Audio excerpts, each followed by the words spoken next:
we are inviting all of you to join us in our virtual Dawn Watch meeting at 4 a.m. and Sunset Prayer meeting at 6 p.m. daily, hosted by Reverend Dr. Alex C. Nozuelo. Let Jesus Christ change your life. Be blessed with His words of encouragement. Pabuti po ng Panginoon. Amen, amen. Meron Kristo sa buhay. Amen. Hallelujah. Thank you, Lord. Natin na pag-live sa oras ito. Ate Mula D, sa basahin ko po no, doon sa verse 11. Kapayapaan. For today's Sunset Prayer meeting, Salamat sa maraming mga testimony na ating narinig at tunay talaga na ang sarap dumalo ng maaga dahil bukod sa naawitan natin na si God, napapurihan natin siya, ay nagawa pa po natin makapakinig o makapagsabi na kung gaano kabuti ang Diyos sa buhay ng bawat isa sa atin. Sa oras pong ito, sa pagganap po natin ng pananalangin sa takip silim, amen, at tayo po ngayon ay nagkakatipon ngayon. Kung meron tayong panalangin sa bukal liwayway, meron din tayong panalangin sa takip silim, tama po. At napakaganda po ng mensahe ng Diyos sa atin sa oras na ito. Hallelujah.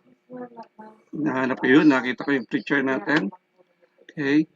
So, basan po ng Prayer Faith Church Worldwide Ministries, tayo po gaganap sa ating Sunset First Watch Prayer Service, pang 229 days na po natin. Amen. Gamit po natin ang platform ng Zoom. Salamat sa ating mga tigapanguna dahil sa kanilang kapaintulutan na maibahagi natin sa mas marami pa ang kapahayagan ng salita ng Diyos. Hindi lang po sa atin dito sa platform ng Zoom na 23 lang tayo. Pero naniniwala ko mas marami pa po makakapakinig ng Word of God kung maibabahagi natin. I-share po natin sa Facebook o kaya naman pa-subscribe tayo sa TikTok o kaya naman sa ang dami natin platform ngayon, no? YouTube. Doon sa mga walang screen, pwede ng Spotify, no? Para nagraradyo sila, narinig nila yung boses natin. Kaya, lagi po kayong pumasok sa mga link na ibinibigay po sa atin sa buhay po ni Pastora Sandra na siyang ginagamit, no? Ang ating kamanggagawa sa PUF Jensen City Chapter. Salamat sa ating Spiritual Director, Bishop Rosem Nesuelo, kasama kay Pastora Glory, sa kanilang kapaintulutan na magamit natin ang mga platform na ito. July 18 na po ngayon, 2026. Hallelujah. At ang ituturo sa atin ngayon ay yung katapatan ni Caleb. Okay? Ano ba yung lesson na matututunan natin sa buhay ni Caleb? Okay? Ito yung kasama ni Joshua. Amen? At tinatawagan na po natin ang ating tigapagayag ng salita ng Diyos sa gabing ito. Walang iba kundi si PME Lian Kennedy. Nak, is your turn. Amen po. Sa pinagpalang gabi Glory po sa to God. bawat isa. Narinig po ako ng malinaw. Loud and clear. Amen. So, isang pinagpala po sa buhay ng bawat isa mula po kay Spiritual Director, Praise kay God. Bishop Ross, kay Mami Glo, kay sa ating po Senior Pastor, Pastor Alex, at maging sa amin pong District Head Pastor ng Prayer of Faith Western na si Pastor Ates Amante. At sa buhay po ng bawat isa, mga kapastorans, mga nandito po sa Zoom ngayon, isang pinagpalang gabi po sa buhay ng bawat isa. Sige po, di ko na po patatagalin. Kung may hawak po kayong Bible, tayo po ay makapagbukulatan po sa aklat ng Josue chapter 14 verses 6 to 15. Amen. Josue chapter 14 verse 6 to 15. So sabi po dito, ibinigay kay Caleb ang Hebron. Lumapit noon kay Josue sa Gilgal ang ilan sa lipi ni Huda. Isa sa kanila si Caleb na anak ni Jepone na mula sa angkan ng Senizeo. Sinabi nito kay Josue, alam mo ang sinabi ni Yahweh kay Moises na kanyang lingkod tungkol sa ating dalawa nang tayo'y nasa Kades Barnea. 40 taon pa lamang ako noon, isinugo niya na tayo buhat sa Kades Barnea upang lihim na magmanman ang lupaing ito. At iniulat ko sa kanya ang buong katotohanan. Verse 8 po, kahit na ang bayan ay tinakot ng ibang kasama natin, buong katapatan pa rin akong sumunod kay Yahweh na ating Diyos. Kaya't ipinangako sa akin noon ni Moises na dahil sa aking buong katapatan sa pagsunod kay Yahweh, magiging bahagi ko at ng aking mga anak ang lupang matapakan ng aking mga paa. 45 taon na ang lumipas buhat ng sabihin ito ni Yahweh kay Moises. Nooy naglalakbay pa sa disyerto ang bayang Israel. Iningatan ni Yahweh ang buhay ko hanggang ngayon. 85 taon na ako ngayon, ngunit hindi pa nagbabago ang lakas ko mula nang ako isugo ni Moises upang siyasatin ang lupaing ito. Kaya ko pang makipaglaban at gawin ang kahit anong trabaho. Kaya ibigay mo na sa akin ang kaburulang ipinangako sa akin ni Yahweh. Narinig mo rin na mga higante ang nakatira doon at matitibay ang pader ng naglalakihan nilang lungsod. Ngunit sa tulong ni Yahweh ay palalayasin ko sila sa lupaing iyon gaya ng ipinangako niya. Verse 13, binasbasan nga ni Josue si Caleb na anak ni Jephunneh at ibinigay sa kanya ang Hebron. Ang lupain ng Hebron ay nananatili hanggang ngayon sa angkan ni Caleb na anak ni Jephunneh na isang Senizeo, sapagkat buong katapatan siyang sumunod kay Yahweh, ang Diyos ng Israel. Last verse, noong unay lungsod ng Arba, ang pangalan ng Hebron, bilang alaala kay Arba ang pinakadakila sa mga Anaseo, at nagkaroon nga ng kapayapaan sa buong lupain. Hallelujah. Tayo po ay saglit na manalangin. Papuri po sa Panginoon sa pagbasa ng kanyang mga salita. Lord, salamat po sa oras na ito na minsan pa kaming makakapag-aral ng iyong banal na salita. Salamat, Panginoon, sa platform na ito na kami, Panginoon, ay may bago na namang matututunan sa oras na ito. Bagong lahat, Panginoon, patawarin niyo po kami sa mga nagawa po namin pagkakasala. Ang puso namin ay linisin mo, dalisayin mo, Panginoon, at ihanda mo ito, Panginoon, sa pagtanggap at ng pagtuturo ng iyong banal na salita sa pangalan ni Jesus. Ano man, Panginoon, yung laman ng puso namin na hindi mo kalooban, Panginoon, release us and forgive us sa mga bagay na iyon sa pangalan ni Jesus. At sa oras na ito, Panginoon, sa aming pong pag-aaral ng mga salita mo, samahan niyo po kami, Panginoon. Ikaw ang Diyos na marinig namin, Panginoon, at ma-encounter ka namin personally in Jesus' name. We pray for fast internet speed na anuman, Lord, yung distractions ng kaaway, tinatanggalan na po namin ito ng kapangyarihan at ambisa sa pangalan ni Jesus. Kaya salamat, O Diyos, ikaw ang maitanghal, ikaw ang madakila sa hapong ito. Salamat po sa pangalan ni Jesus. Amen. So maganda po yung ating topic sa oras na ito. Pinamagatan po na lessons from Caleb's faithfulness. So sa Tagalog po ang bigkas ay Caleb, sa English ay Caleb's. So ang topic po is lessons from Caleb's faithfulness. So alam niyo po ba, tayong mga lingkod ng Panginoon, lahat po tayo dito naglilingkod. Alam niyo po ba na isa sa katangian po na hinahanap sa atin ng Panginoon is yung katapatan.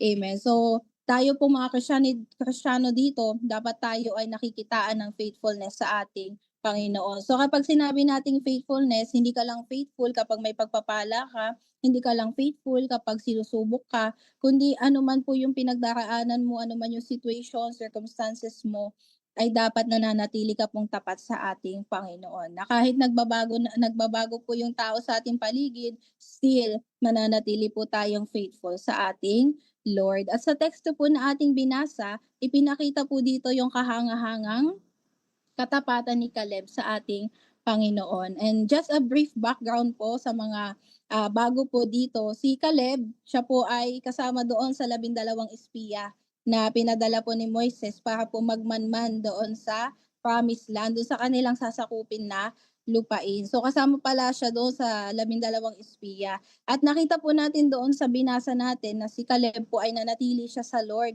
hanggang dulo. At doon po sa katapatan, magpo-focus po tayo doon sa katapatan po na ipinakita niya sa ating Panginoon. At sa oras na ito, maituturo po yung Panginoon sa atin. Ano ba yung matututunan natin doon sa faithfulness na pinakita po ni Caleb. Kaya hindi ko na po patatagalin, no? Ang ating pong tema sa gabing ito is, what can we learn from Caleb's faithfulness? Sige po, what can we learn from Caleb's faithfulness? So sabi po ng verse 8, kahit na ang bayan ay tinakot ng ibang kasama natin, buong katapatan pa rin akong sumunod kay Yahweh na ating Diyos. So unang punto po, una po ay faithfulness that refuses compromise. Una po, faithfulness that refuses compromise. So ibig sabihin po, isang klase daw po ng katapatan na tinuturo sa atin ng Panginoon ngayon is yung a faithfulness that refuses compromise, or sa Tagalog po is yung katapatan po na katapatan natin sa Panginoon na hindi po nakikiayon sa mali. Amen. So kung babalikan niyo po yung aklat ng Bilang or Numbers chapter 13 verse 25 to 33, ito po yung tagpo na kung saan nag-report po yung mga espiya tungkol po doon sa lupain na kanilang sasakupin. At sinabi po sa verse 28 to 29, sinabi po nila doon, base po doon sa report nila, na nakakita daw po sila ng pader, 'di ba? Yung lungsod daw po na yung matataas daw po yung pader, nakakita din daw po sila ng mga higante. So yun po yung naging report ng mga espiyan na iyon, at ito po ay nagdulot ng takot doon sa mga tao. Pero po nung time na yon, dahil nagdulot siya ng takot at pag-aalala doon sa mga tao, alam niyo po ba ang ginawa ni Caleb? Pinatahimik niya po yung mga nagrereklamo na yon. At sinabi niya po doon sa kanila na wag na daw po sila mag-aksaya ng panahon at lusubin na daw po nila yung lupain. So makikita po natin dito, no, na kahit na doon sa 12 espiyan na yon, nakita natin na kahit yung mga nakasama po ni Caleb, sila po ay natakot, sila ay nangamba, kahit sila po ay nag-doubt doon sa ating Panginoon. Pero si Caleb po ay hindi. Kasi yung response niya, sabi niya, wag na tayong mag-aksaya ng panahon. Lusubin na natin. So, hindi siya nagpadala doon sa sinasabi ng mga espiya na may pader, may higante, hindi po. Kasi kung babalikan po natin, 'di ba? Kung babalikan po natin yung kanilang pagmamanman, nakita din naman ni Caleb yung giants, nakita niya rin naman yung pader, nakita niya rin yung mga marahil nakita din ng mata niya yung balakid, pero mas nag-focus po siya doon sa pinapagawa ng Diyos sa kanila. Nag-focus po siya, nag-stick siya doon sa goal, doon sa pinapagawa ng Panginoon sa kanila. Kaya nga po sinabi dito sa verse 8 na kahit na ang bayan ay tinakot ng ibang kasama natin, buong katapatan pa rin akong sumunod kay Yahweh na ating Diyos. So ibig sabihin po, hindi naging selective si Caleb pagdating doon sa pinapagawa ng Diyos. Amen. Pwede niya namang sabihin na, oo nga no, ang daming giants, oo nga no, ang daming higante, wag na natin gawin yon. Pero ang sinabi niya po, wag na tayong mag-aksaya ng panahon, lusubin na natin yung lupain. So hindi po naging selective si Caleb sa pagsunod sa ating Panginoon. Bagos pinakita niya po, no, he obeyed God wholeheartedly. So pares lang naman sila na nakita ng 12 espiya, 'di ba? Pares lang sila naman ng nakita doon, pero ang kaibahan lang po, yung majority po ng espiya, nakita po nila yung balakid, pero si Caleb hindi po siya nag-focus doon, kundi nag-focus po siya doon sa pinapagawa ng Panginoon sa kanila. So ano po yung goal nila? Sakupin po yung lupain. So marahil nung time na yon, pwede namang ma-carried away lang din si Caleb, di po ba? Kasi kung majority na nakita yung panganib, pwede naman siya ma-carried away, pero hindi po. Nagpakita siya ng faithfulness that refuses compromise. So sa ating mga personal na buhay, sa ating mga naglilingkod po dito, ganun din naman tayo. May pagkakataon din, di ba, na pwede tayong madala ng mga situation, ng mga circumstances, or pwede tayong madala sa sinasabi ng tao sa atin, pero pinapaalala po ng Lord sa atin sa pamamagitan po ng mensahe na ito, na kahit po yung mga nakakasama po natin is hindi na natin sila makitang faithful. Kasi dito sa 12 espiya, sila yung pinadala di po ba? So kung i-apply natin to sa buhay natin, kapag dumating yung araw na nakikita natin na compromise na yung iba, nakikita po natin na hindi na nagiging faithful yung iba, hindi na sila nagiging tapat sa ating Panginoon, let's choose to have faithfulness that refuses compromise. Huwag pa rin tayong makiayon doon sa mali, lalo na kung hindi ito nakakalugod sa harapan ng Panginoon. Hindi tayo aayon, lalo na kung ito ay magiging hadlang doon sa pinapagawa ng Diyos sa atin. So sabi nga po ng 1 Corinthians chapter 15 verse 58, kaya nga mga minamahal kong kapatid, magpakatatag kayo at huwag matinag, maging masipag kayo palagi sa paglilingkod sa Panginoon dahil alam ninyong hindi masasayang ang inyong pagpapagal sa Kanya. Kaya nire-remind po tayo na magpatuloy, keep going. Amen. So sabihin mo nga sa sarili mo, keep going. Amen. Magpatuloy lamang po tayo at manatili po tayong rooted doon sa faith natin sa Panginoon. Huwag po natin hahayaan na makonsume tayo ng mga bagay-bagay, ng mga sinasabi ng iba, ng mga doubts, ng mga pagsubok. Huwag po nating hayaan na makonsume tayo ng mga bagay na iyon. Kasi baka pwede siyang maging balakid doon sa pinapagawa ng Lord sa ating mga buhay. At kagaya po ni Caleb, let's obey God wholeheartedly and let's have a faith that refuses compromise. Amen. So yun po yung ating point number 1. Dako po tayo sa point number 2. Kinuha po natin ito sa verses 10 to 12. So, point number 2 po, faithfulness that remains anchored in God's promise. Faithfulness that remains anchored in God's promise. So, base doon sa binasa natin kanina, di ba sabi niya, 45 taon na daw ang lumipas buhat nung sabihin ito ni Yahweh kay Moises. So, doon sa binasa po natin, could you imagine, 40 years old si Caleb nung nangako ang Lord sa kanya. At imagine niyo 45 years niya pong hinintay yung pangako ng Lord sa kanyang buhay. So ibig sabihin, 85 years old na siya nung nagsasalita po siya sa teksto na to.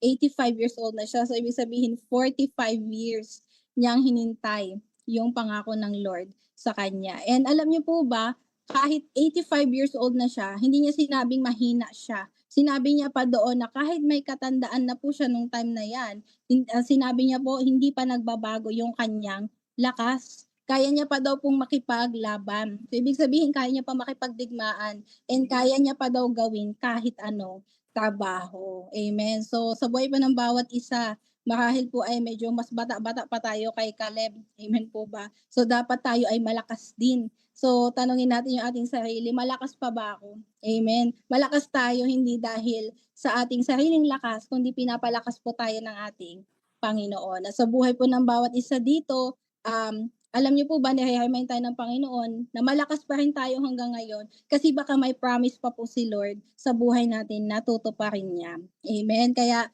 let's always declare na tayo ay malakas. Amen po ba? So, kung si Abraham nga po at si Sarah, di ba, 25 years yung hinintay nila.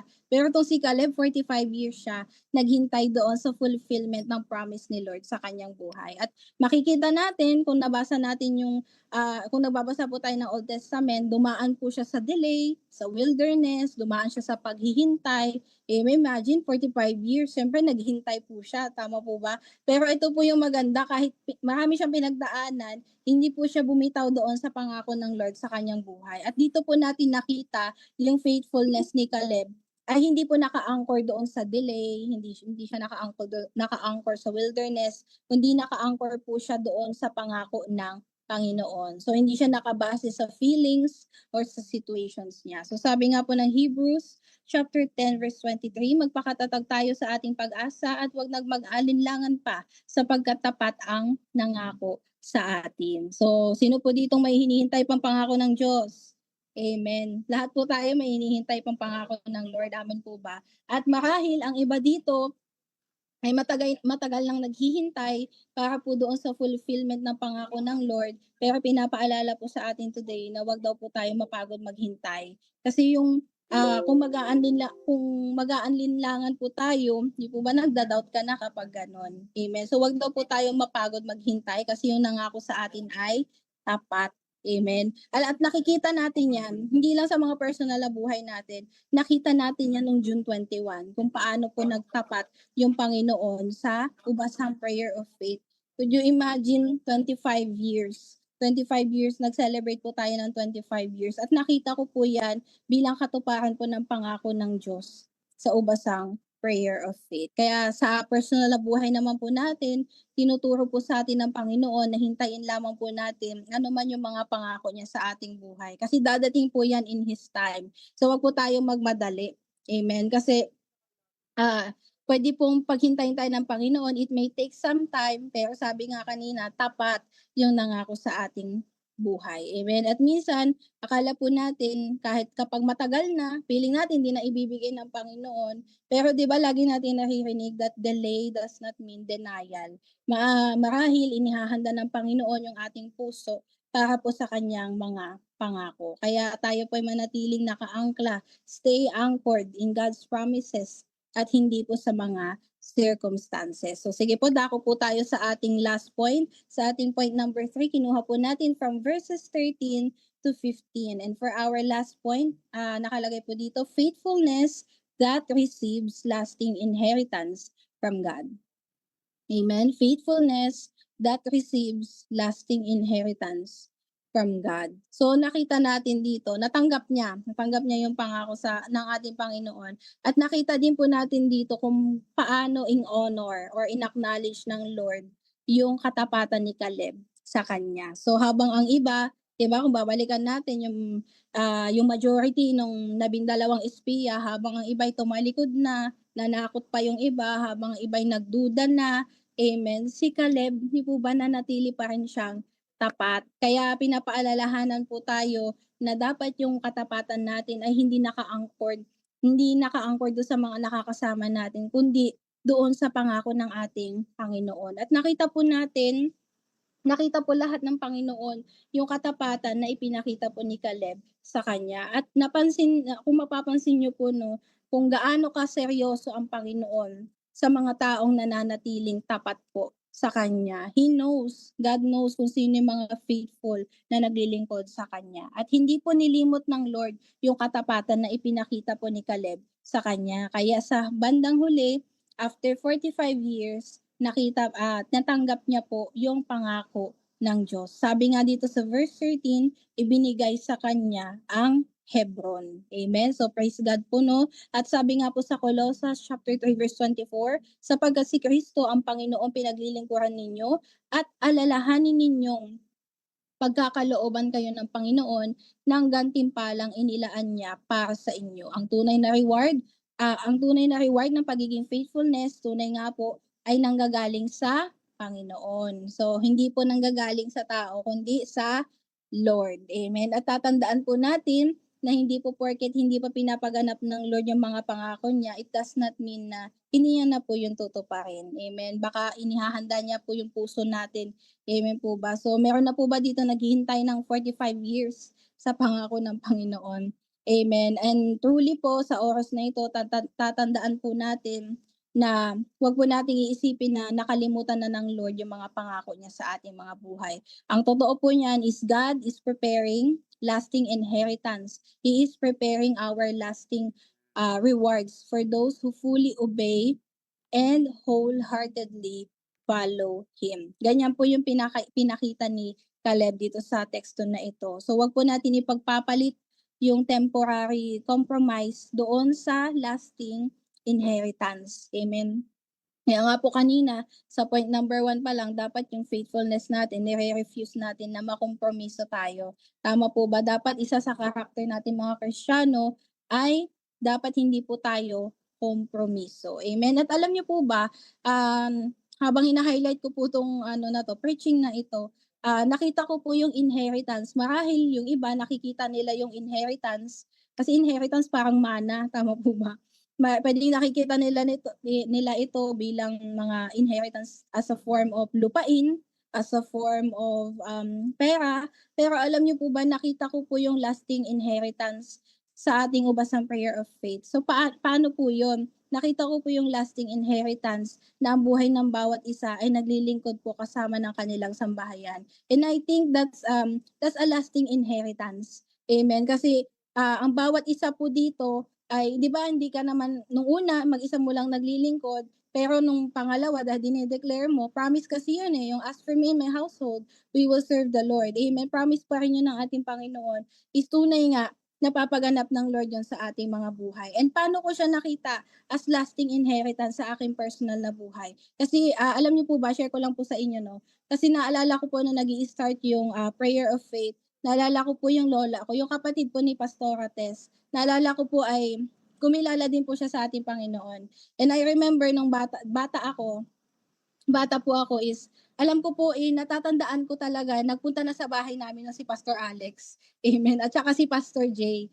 Amen. At nakita ko po yung katapatan ng Panginoon. Although after more than a year or 2 years po yata, after na tumanggap ng lola ko sa Panginoon. Kasi po nagba-Bible study sila nun dito After po noon is, kinuha na po siya ng Panginoon. Amen. At paano ko nakita yung faithfulness ng Lord doon? hindi po kasi natapos doon yung paglilingkod, amen. Tinawag din po kasi si Pastora Tess, amen po ba, tinawag din po yung mga anak niya, and then hindi rin po doon nagtapos, amen. And kundi po, kami din po ay nakakilala sa ating Panginoon, and I see that as lasting inheritance. Nakikita ko po yan as lasting reward, amen po ba. At marahil po, ang napangakuan niya ay yung lola ko, yung kinuha na, yung wala na po, pero po na-receive po namin yung lasting inheritance na yon. Amen. Marahil po may mga pangako po siya kay Pastora Tess na na-receive din po namin ngayon kasi they are obeying God wholeheartedly. Amen. So, yun po yung sinasabi sa atin dito sa teksto na ito na pwede sa buhay ni Caleb yung inheritance niya natanggap niya as a form of lupain, pero nakita ko po yung lasting inheritance namin bilang naglilingkod po kaming families sa harapan ng ating Panginoon. And I think iyan po ay mainam. Amen po ba? Kaya ang paalala po sa atin ng Lord sa oras na ito, huwag po tayong mapagod na maglingkod sa ating Panginoon. Alam po minsan mahirap, minsan maraming challenges, pero tayo po ay magpakita pa rin ng katapatan sa ating Panginoon kasi He is able to reward us with lasting inheritance. Yung lasting inheritance na hindi kailanman mananakaw ng kaaway, kundi mananatili po yan sa ating mga buhay. At hindi lang sa atin, kundi po sa mga susunod pa na generation. And alam niyo po ba, doon sa binasa natin, di po ba hanggang ngayon, nasa lahi pa rin ni Caleb yung lupain na yon doon sa Hebron. Amen? Kaya ang encouragement po sa atin ng Panginoon today is lahat po ng ginagawa natin ay kailanman hindi naman po yan na-overlook ng ating Panginoon. Kaya may nakakakita man or wala, may recognition man or wala, may nakaka-appreciate man or wala. Amen. Let's remain faithful sa ating Panginoon. And alam niyo po, lagi yan i-remind sa amin, lalo na po doon sa Western Subic, may nakaka-appreciate man or wala, magpatuloy ka pa rin sa ating Panginoon. And nakita natin yan sa buhay ni Caleb. Amen. Na hanggang ngayon, nananatili sa kanyang lahi or sa kanyang angkan yung lupain ng Hebron. Lasting inheritance. Amen po ba? So para po sa ating conclusion, alam niyo po yung faithfulness natin today ay kaya pong mag-iwan niya ng spiritual impact sa ministry. And even po sa mga tao sa paligid natin, sa family natin, pwede itong mag-iwan ng lasting, ng spiritual impact sa family, sa ministry, at sa mga susunod pa nating generation. Kaya ang challenge po sa atin today, sa ating mga naglilingkod, ay lakaran po natin yung faithfulness na pinakita po ni Caleb sa ating Panginoon. So ano po yung una? Faithfulness that refuses compromise. Sa panahon na madali na lang makompromiso, piliin pa rin po natin maging tapat sa ating Panginoon. Pangalawa, faithfulness that remains anchored in God's promise. So yung ating katapatan, hindi po naka-anchor sa situation, sa anumang panahon, kundi palagi po i-angkla natin ito sa pangako ng Panginoon. Kasi tapat yung nangangako sa atin, tapat yung nangako sa ating mga buhay. And pangatlo po, faithfulness that receives lasting inheritance from God. Amen. Di po ba napakasarap nun kapag ikaw ay nagtapat sa Panginoon, matatanggap mo yung lasting inheritance na si Lord lang ang kayang magbigay. So yun lamang po, to God be the glory po. Palakpakan po natin ang ating Panginoon. I pray po na na-remind, na-refresh, at na-challenge po ang buhay ng bawat isa para po tayo ay makapaglingkod hanggang dulo ng may katapatan sa ating Panginoon. Sige po, tayo po ay umuko na at manalangin. Hallelujah. Lord, pinupuri ka po namin. Dinadakila sa oras na ito. Salamat Panginoon sa tinuro niyo po sa amin, Lord, about faithfulness. Salamat po, Lord God, sa buhay ni Caleb na tunay nga siya ay nagpakita ng katapatan sa iyo, O Diyos. Tulungan mo kami, Panginoon, na hanggang dulo ng aming buhay, mapaglingkuran ka po namin ng may katapatan, Panginoon. Tulungan mo kami lumakad, Panginoon, at mamuhay, Lord God, to have a faithfulness na kung saan i-refuse namin ng makompromiso. Tulungan mo kami lumakad ng may kabanalan, Panginoon, upang sa lahat ng aming gagawin, Lord God, hindi kami makompromiso, Panginoon, sa iyong harapan. Help us, Lord, to walk or live with faithfulness that remains anchored in your promises. Tunay nga, Panginoon, ano man ang mga pagdaanan namin, Lord God, patuloy ang aming katapatan ay naka-anchored palagi sa iyong mga pangako. For you are a promise keeper, O God. And help us, Lord, na kami ay maging tapat, Panginoon, na kung saan matatanggap po namin yung lasting inheritance na sa'yo lamang nagmumula. Kaya salamat, Lord, sa itinuro niyo po sa amin sa oras na ito. Naway itanim niyo po ito sa aming puso, malakaran namin sa aming mga buhay sa pangalan ni Jesus. Salamat po sa pangalan na ito po kami panalangin in Jesus name.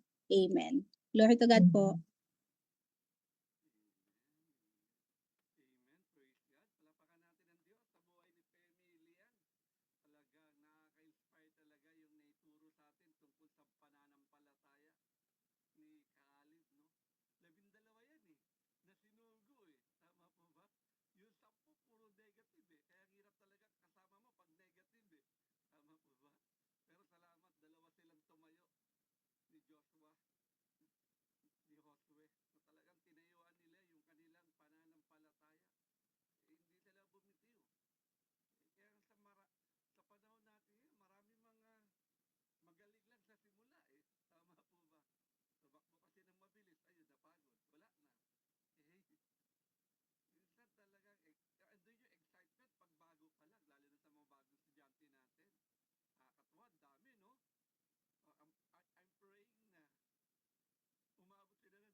Wala na.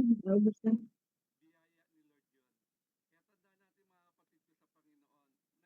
Pabatid ang Diyos sa atin. Nais niya, ikaw at ako ay maging tapat hanggang wakas.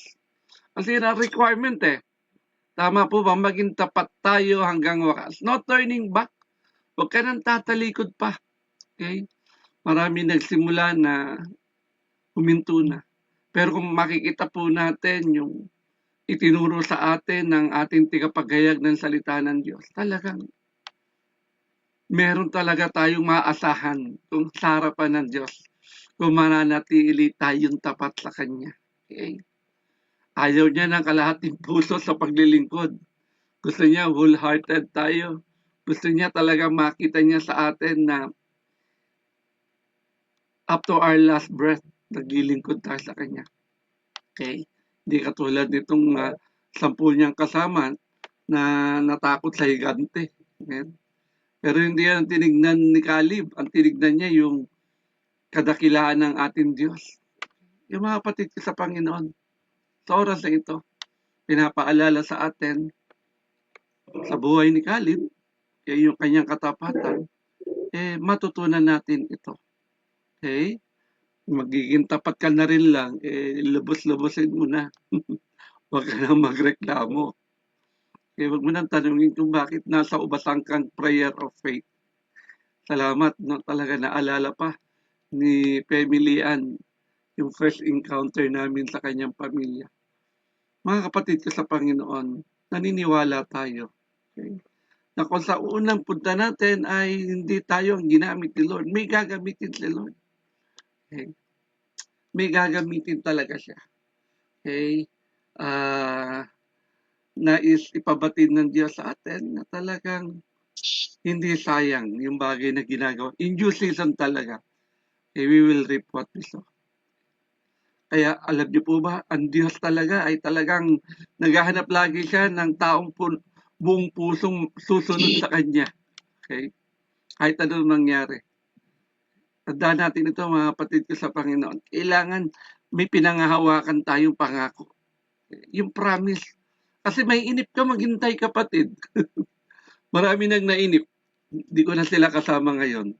Nainip sila sa pangako ng Diyos.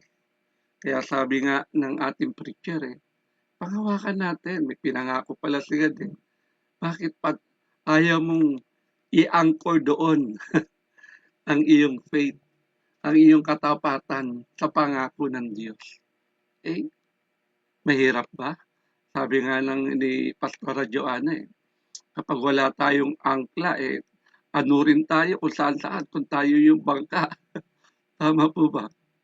Kaya tandaan natin, sa buhay natin ito, kahit si Abraham naghintay ng maraming taon bago matanggap yung ipinangakong anak, ganun din dapat tayo.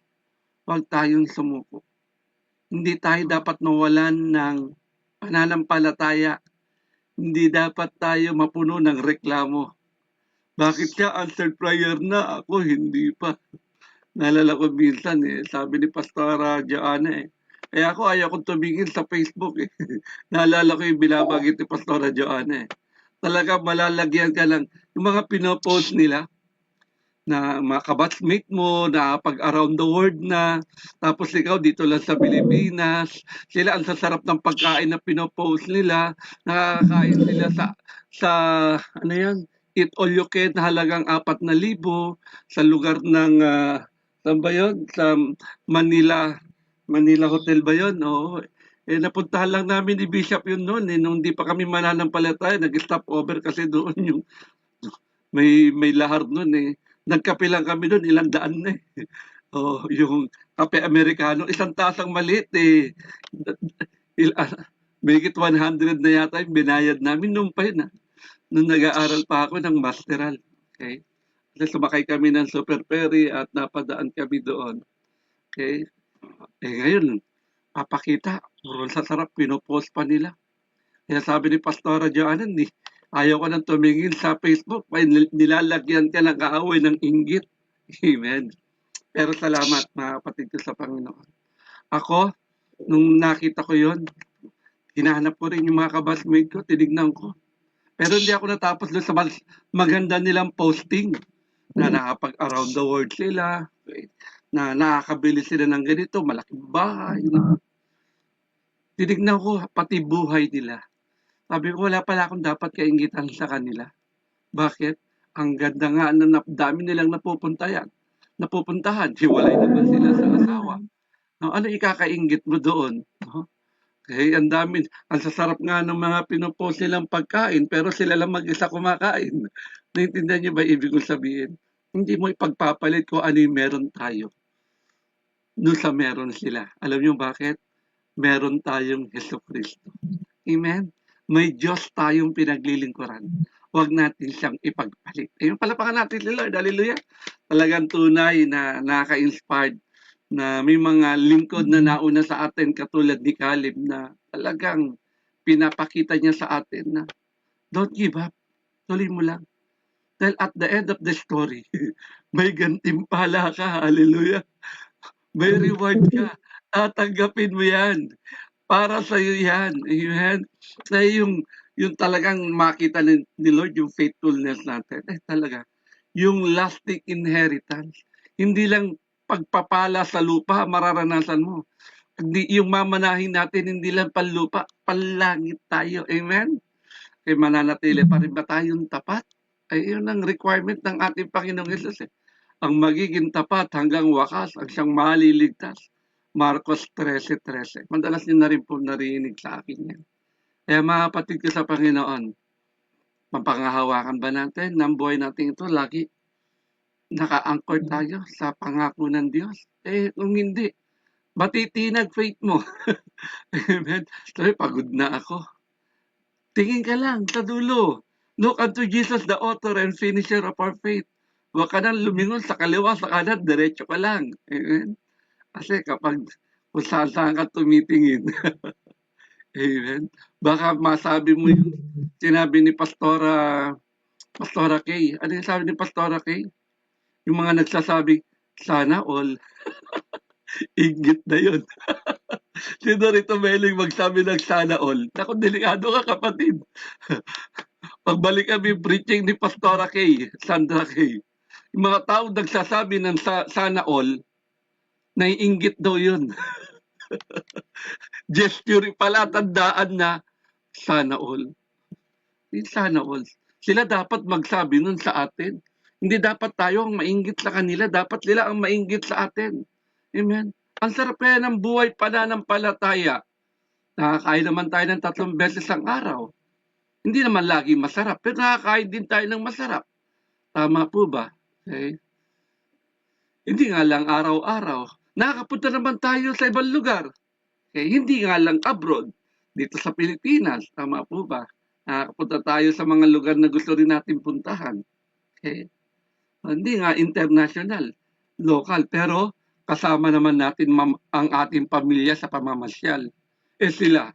Nakikita ko, posting nila. Kaya nahanap ko kung sinong kumukuha ng retrato sa kanya. Okay. Nakita ko siya lang pala mag-isa doon. Wala siyang kasama. Ang lungkot, no? Wala siyang kasama. Selfie lang pala yun. Okay, tapos sa titignan mo yung profile nila, babalikan, babasahin mo. Sabi ko, buti na lang. Naging mananampalataya kami. Kung hindi, natuloy ako sa Oxnard, California. Ang buhay kaya meron ako. Kaya napasok na sana ako sa AT&T company. Nakalatag na lahat. Okay, may school tayo. Attend ako doon sa isang doon na yung telephone company sa Oxnard, California ng kanilang seminar. After 15 days, kailangan mag-cross country ako para matatakan na ang aking visa. Okay, from seminar hanggang sa magkaroon na ka ng working visa. Okay, at ang mag-absorb sa akin yung company na rin na yun. Pero ang gulo siguro ng buhay ko.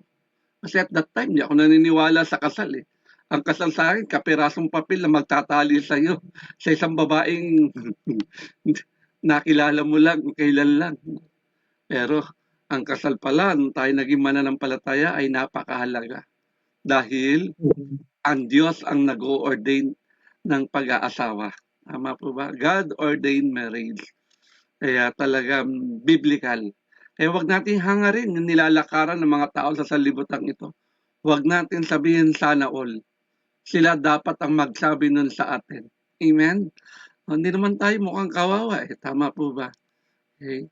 Dahil ang pagpapala ng Diyos, hindi lang panlupa. Sabi ng preacher natin. Meron tayong lasting inheritance. Gusto ba natin makamit yun? Pag sinabi lasting, biyaya ni Lord yun, kapatid, sa kanya lang manggagaling yun. Okay? Kaya pakita natin yung ating katapatan sa Diyos. Okay? Salamat sa 33 na naka-join ngayon. na sa ating ginagawang pananalangin tuwing takip silim. May pananalangin tayo sa bukal liwayway at may pananalangin tayo. 33 po tayo ngayon. Okay? Konti na lang. 67 na lang ang kulang. 100 na tayo. Amen. Yun ang binabayaran natin sa platform ng Zoom. Nagbabayad tayo monthly. And I'm praying, siguro, lobby ni Lord, makaipon tayo, bayaran natin ng 1 year na. Mas makakamura tayo pag 1 year eh. Ng almost 2,000 yata yung malilesen natin.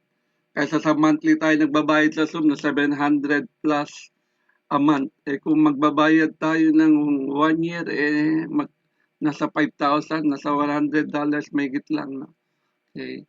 Kaya pag-pray natin, maipon natin yun at dahil ang pananalangin ito ay talagang hindi matatapos. Tanungan ni Pastora Josie. Kasi Pastora Josie natutulog na, maaga pa. Ayan. Hindi lang. Oo. Hindi lang naka-video on. Sabi ni Pastora Josie, hindi tayo matatapos hanggang sa huling sandali ng buhay natin. Nagdo-Don Watch tayo at sa sunset. Sunset, nadagdagan na eh. Imagine nyo po, nagsimula lang tayo after ng ating prayer fast noong November 2025. Ibig sabihin, December 1, 2025, nagsimula na tayo sa ating sunset, yung unang araw ng December after ng November, last day ng November 30, you know? 229 days na po tayo. Palapakan natin si Lord, amen? Mas matindi sa ating pinaganap ni Lord na. Sa ating Don Watch, 6 na taong mahigit na po tayo sa Don Watch. Tama po ba? Sabi nila, hindi ba kayo na nagkakasakit niyan? Lagi kayong puyat. Kung marinig mo lang sinabi ni Jesus, tama po ba? Si Jesus nga, bago siya mag-ministry, talagang gumigising na madaling araw. Sabi ng Bible sa atin, maging imitator tayo ni Christ. Gayahin natin si Kristo. Itong ginagawa natin ito, God. Thank you for watching. Celebrate with us at Shabbat Shalom every first Friday of the month at 5:30 in the afternoon, and monthly pastors gathering every third Friday of the month at 5:30 in the afternoon. Join us at Zoom. Watch our videos via YouTube, Facebook, and Spotify. Thank you, and God bless.